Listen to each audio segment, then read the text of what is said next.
guys, it's Ruth and welcome back to our channel. So I'm here today with Baby River and he's me, Mommy Ruth, and today we're gonna do a get to know me video for those of you who would like to get to know me more or those of you who don't know who I am. Hopefully this video will get to know. We'll get to know each other and get to know you and get to know more about you. Okay, let's start. Okay, my name is Katrina Ruth Ramos and I am originally from Makati City, but I graduated college in Cebu. So I know how to speak Waray, Bisaya, I understand Ilonggo, Chabacano, and yeah, English and Tagalog. So yun, I'm now 31 years old. I had my first baby, Baby River, last 2017. I was still 30 years old. So yeah.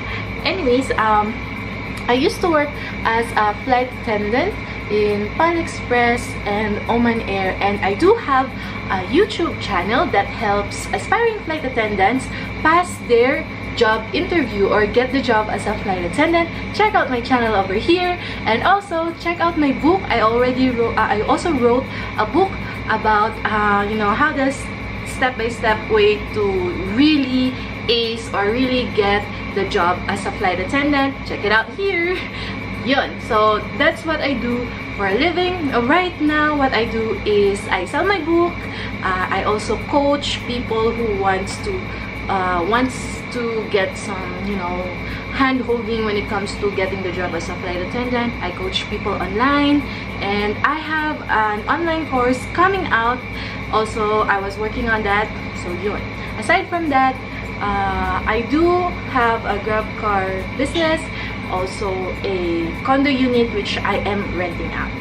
So that's what I do. But on a day-to-day basis, I mainly stay at home and I make videos like this one, and I take care of baby. I like watching Netflix. I mainly love rom-coms or family comedies. Yun yung mga favorite genre ko when it comes to watching movies. And my hobbies, yun nga, watching Netflix, editing videos, taking videos, yun.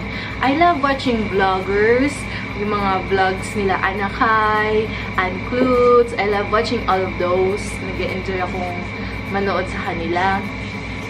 Loris Tayago, I love her. So, meron akong Instagram. You can follow me at Instagram at Mommy Ruth PH. Also, my flight attendant Instagram is at Miss Cakers. We had a cesarean birth and he is a big baby. And yung mga nagtatanong sa akin, do I exclusively breastfeed? Yes, we do exclusive breastfeeding for baby until now. And we plan to do so until he is 2 years old. Yun lang muna so far for this video. If you guys would like to know more, put in a question below and maybe we'll make a part 2 of this video for you guys. See you guys next time. Like and subscribe to this channel and we'll see you guys on the next video. Say bye, River. Bye.